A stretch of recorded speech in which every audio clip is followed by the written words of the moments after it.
Chris, first off from me, you wanted a ranked opponent after your last fight, and here you are. You got the number 5 guy. Is this the type of matchup that you were looking for? Yeah, definitely. Goiti's definitely been someone who's been on my radar since I joined the organization. So I'm glad that I got this matchup, and I look forward to going out there and asserting myself in the top 5. You had said that you wanted to fight Roger Huerta last fight because you thought it would help build your recognition, but as of right now, you're not ranked yourself. So do you feel like, again, this is just an opportunity for you to kind of build your name and get on people's radars? You've only had, this will be your 7th pro fight. Yeah, I think the rankings are kind of shit, to be honest. At the end of the day, you got to fight all these guys anyway. The only person that matters on that list is the champion. So as long as I keep winning, everything else will play itself out. And the matchup itself, can you break it down for me a little bit? He's a good grappler, you're a good wrestler. Do you think it's that simple, or is there more to this matchup? Yeah, I mean, it's mixed martial arts, right? I'm more than a wrestler. He's more than a high-level jiu-jitsu guy. I think, I know the fight's going to start on the feet, and then from there I'll kind of get to decide where it goes.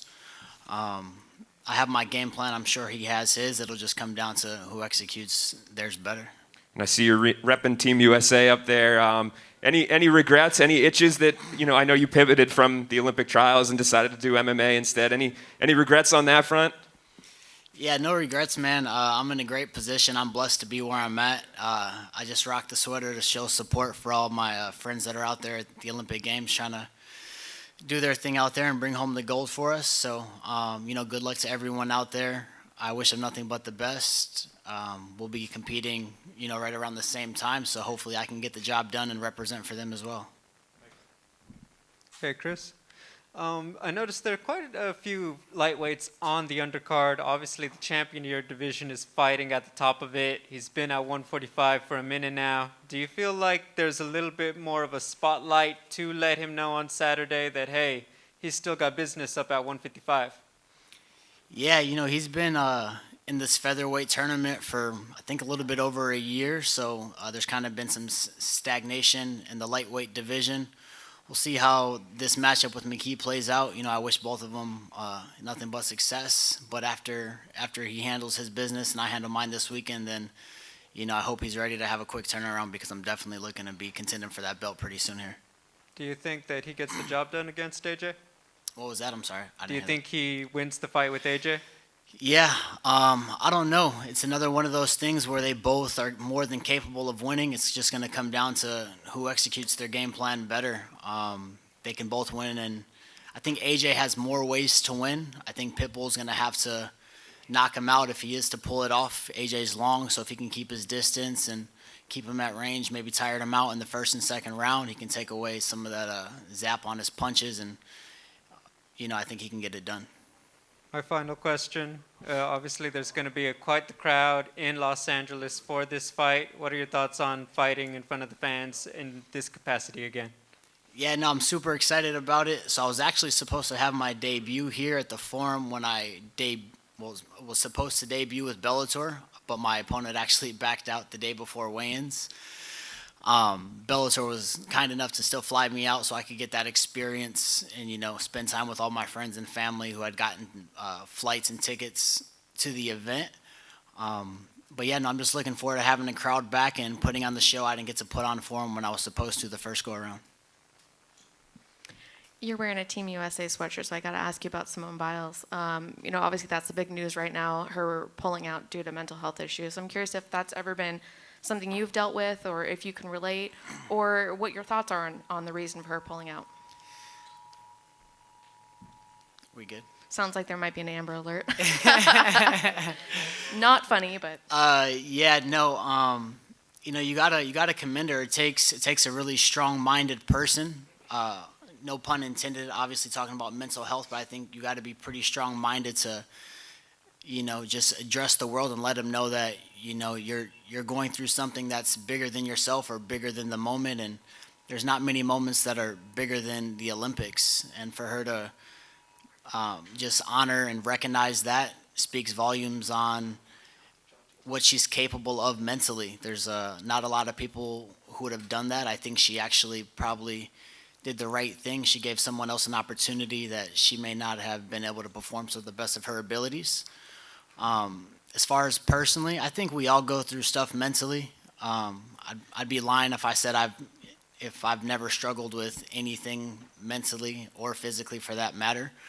But it's just about how you respond.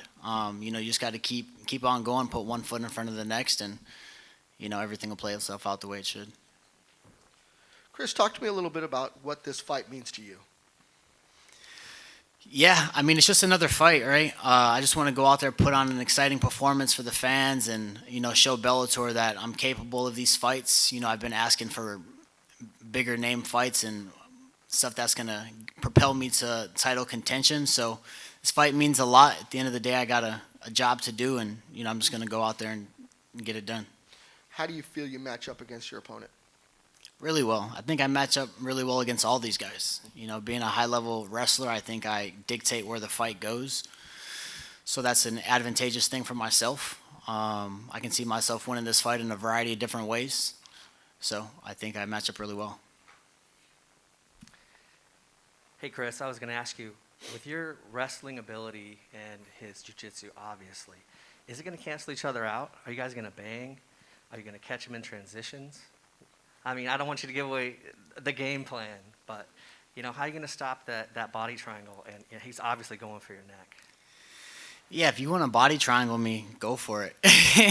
You're just kind of locking me up into a dominant position, in my opinion, and just allows me to do what I want to do, which is get off my ground and pound. I think the biggest thing is just not letting him get one or two moves ahead on the bottom. Just whenever we create some space, take that away and just stick to the game plan. Great, and sorry, back to the mental health issues. How have martial arts and wrestling, and how's that gotten you through the tough times? Especially with COVID this last year, it's been hard on everybody financially. The fight game's been impacted, huge. A lot of gyms have closed. A lot of, every jiu-jitsu gym you go to these days is got paper in the windows. They're just kind of letting people in the back door. What's gotten you through it? Yeah, I grew up just going through adversity, just growing up the way I was brought up. Growing up in Chicago, the South Side, there was never an easy day. And sports honestly just kept me sane. So I don't really know what I would do if I didn't have this. So it's always been my outlet. I was fortunate enough to be one of those fighters who was still able to get a couple fights in last year, even with everything going on. So I think that helped with my mental sanity. But yeah, just staying focused and remembering that, you have that end goal, and just continuing to focus and work towards that just keeps me pretty level-headed. Chris, hi. So as a world-class wrestler, I kind of want to get a grasp on how that transition has been like for you, from going to wrestler, to fighter, essentially. What has that transition been like? Yeah, it's been really smooth. Obviously, the fight starts on your feet, but being a Greco-Roman guy, it's a very similar stance. Your hands are just going to be a little more busy. So it's made everything really easy. I get to dictate where the fight goes, which allowed me to develop, my stand-up game and my jiu-jitsu game, and kind of hid my deficiencies for a little bit. I feel like I'm a really, really well-rounded fighter at this point, so now I'll get to display some new tricks. Were there any challenges that you kind of found along the way? Yeah, I mean, there's a ton of challenges, right? When you come from having so much success as a wrestler, and then you have to learn so many different disciplines, you just got to have that white belt mentality, which is something I always have, even as a wrestler. You can learn something from everyone. But it's just being patient, trusting the process, and believing in your coaches. Thank you, Chris. Appreciate it.